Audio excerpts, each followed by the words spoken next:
Good evening, folks. My name is Chi Baker, and I am the Chief Instructor for Street Tactical Integrations here in Portland, Oregon. And we run a school here that is mainly centered around self-protection and healing. The arts that we mostly focus and teach on are Bruce Lee's Jeet Kune Do, Hawaiian mixed martial arts of Kaju Kimbo, Filipino martial art of Kali, Chinese martial art of Tai Chi Chuan, and Chinese martial art of Qigong. Along that, we do Jiu-Jitsu, Judo, and a couple other martial arts mixed in that. Today, the topic is force multipliers. And the importance of force multipliers is that when somebody's attacked, that you may need to multiply the force that you have to manage the attacker. And as hopefully is obvious, that you typically want to be at the advantage of the attacker to not just survive the attack, but thrive in the attack. And what I mean by that is that if you are attacked, that you go home safely, unscathed, you don't go to the hospital, you don't go to the morgue. Best option is that the attacker also goes away unscathed. Second potential or option is that they get injured and then they leave with you being unscathed. The third one is that you unfortunately have to kill the assailant so that you go home safe. Again, this is the person who is subjecting force, lethal force on you, which gives you the moral reason, permission, protocol to do whatever force is necessary to get you home. If unfortunately you harm that person or kill that person, that's the attacker's fault.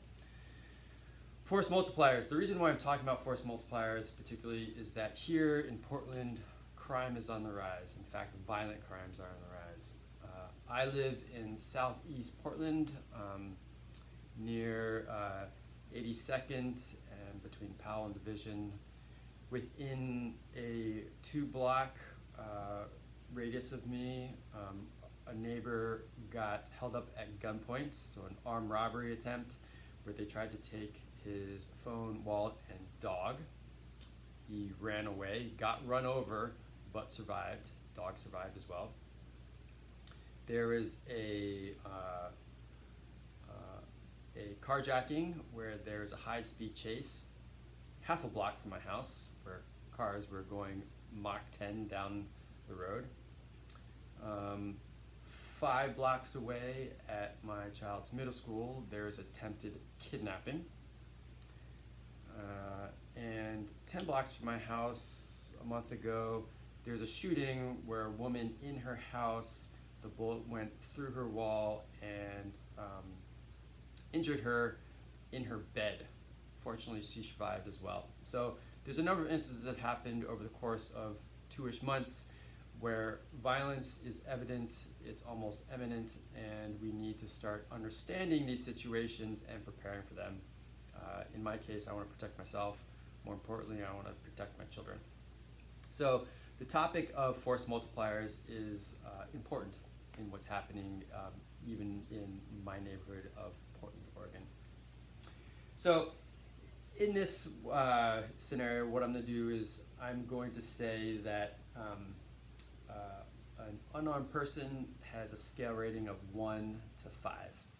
Okay, and this is somebody who's unarmed. So based on maybe their physical prowess, their fighting or attacking skill, and just their kind of natural abilities, you have a rating of 1 to 5. Okay, so in this scenario, what we're going to do is we're going to have the attacker and you even. And so I'm going to give each of you a rating of 5. So somebody comes up to you on the street, they say, hand me your wallet. They're not holding any sort of weapon, and you're kind of dead even side. And at that point, you get to decide, can I manage this person? Can I not manage the person? Is it best to just give them what they want and they'll go away? Or should I try to fight? Or should I try to run? And that's a decision that you can only, in that scenario, know what is hopefully what's best for you. Now let's say that the person who's there you are worried about. Again, we're at 5 to 5, so you've got, I don't know, kind of a 50-50 chance of winning or getting through this altercation unscathed. So what you decide to do is grab a stick, right? So maybe you don't have your college stick with you. You grab a stick that's right near you, and because you've got some training in here, that you know how to wield this thing, okay? And so you pick up the stick, and we're gonna give the stick we'll give it a 10. So now it is 5 to 15. So you have 15, they have 5. You have multiplied your force and your ability to manage the encounter. The hopes is just by picking up the stick and saying, and having some sort of evident skill with it, that person says, whoa, whoa, whoa, I'm not interested in this, and they leave. They're unscathed, you're unscathed, the altercation's over, you go home, you're safe, you sit on your couch, you pop open a nice cold LaCroix, and you sit and watch your favorite YouTube video, and things are good. Okay, so let's say you grab a stick, then they grab a stick, okay? So now it's 15 to 15, okay? And you don't like that rating. And so let's say you have a pocket knife on you. So you take out the pocket knife and you open up the pocket knife and you say, hey, let's not do this. I'm willing and very capable of killing you. It's best that you leave, okay? You've got a stick, you've got a knife. We gave the stick a rating of 10. We're gonna give the knife a rating of 15. So you had 5, 10, and 15, right? So let's do the math. You've got 30, okay? And they have 15. So they have a stick, you have a knife and a stick, and because you're good at what you do, you know how to manage this shit and do what needs to happen, okay? Please excuse my language. Just if any of those are interested, this is a Cold Steel Recon. This is an EDC. I wouldn't consider it the best self-protection knife, just because the deployment takes a little bit of practice. For those of you who are versed in it or know that it might be a good one, so you can flick it open. It doesn't have any special assisted deployment features of a spring or a wave feature, but it could be definitely used in self-protection. This is my work knife when I'm doing any sort of carpentry work, and I've got it on site. So I've got these two. Again, I flash my knife, say, look man, freaking leave. I'm gonna cut you if I need to. I don't want to, please exit. And the person who is intelligent leaves, and again, no harm done. Okay, say that they also have a knife on them. They weren't using it initially, so that's why you were 5 to 5. They take it out, they've got a knife and a stick, okay, and you say, whoa, whoa, whoa, whoa, okay? And so, and for whatever reason, I decided not to conceal carry this or put it on there, but say you've got this as a concealed carry, right? Lift it up, right?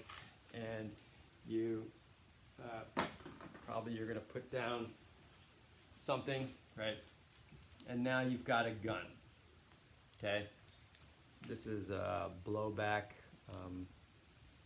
gun. Let's see, this is my Walter gun, blowback gun. We use these for scenarios. So you've drawn out your gun, maybe you're pointing at them, maybe you've got it against your chest, whatever you need to do, and say, look, please leave. I'm willing to fire this, but I'd rather not to, right? So you've been fired up. You've got your knife, you've got your gun. The gun, I'm gonna give a force multiplier of 35, okay? So, let's see, they're at 30, I'm at 20, I'm at 55. So I'm at 55, they're at 30. Again, I've multiplied my force by taking out a weapon or a self-protection tool, if you will, and force multiplied above and beyond. So I've stayed with the advantage of it, okay? The hopes is that by simply displaying, brandishing the force multiplier, that the situation ends and there's no force needed. Again, the hopes is that we maintain a level head, an idea of compassion, that all life is valuable, and we don't just randomly start plugging off shots saying like, well, you know, attacked me or you threatened me, and so this justifies this.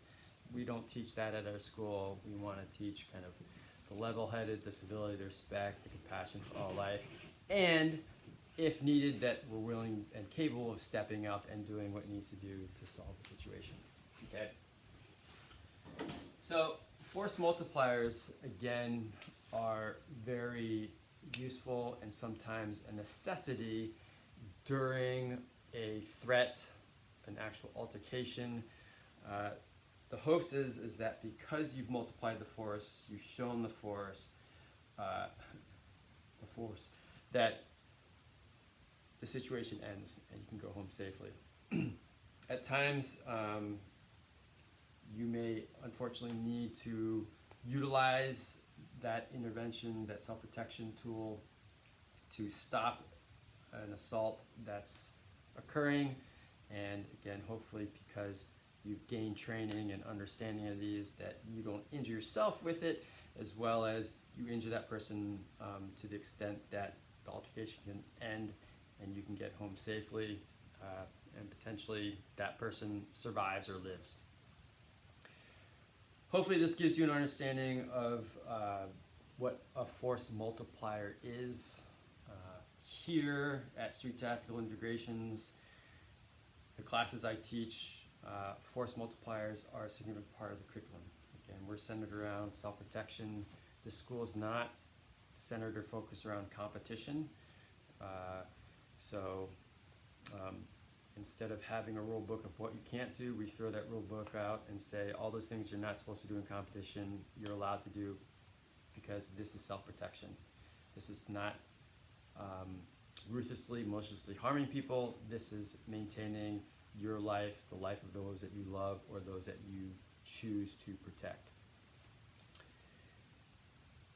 So hopefully this gave you some insight on force multipliers. It may give you more insight on the training that you may decide is warranted or necessary to maintain the safety of your children, of yourself, of your family, your neighbors, and your community. Please feel free to contact me about current classes that are happening. We have Zoom classes, we have in-person classes. Because of COVID, our classes are in person, are held outside. When we do drills, we wear masks, so we do the precautions necessary to keep us all safe. Please subscribe if you haven't already. Hit the bell button so you get an alert that any new videos have popped up. And again, contact me if you have any questions. Feel free to leave a comment below. And hope you guys stay safe and stay well.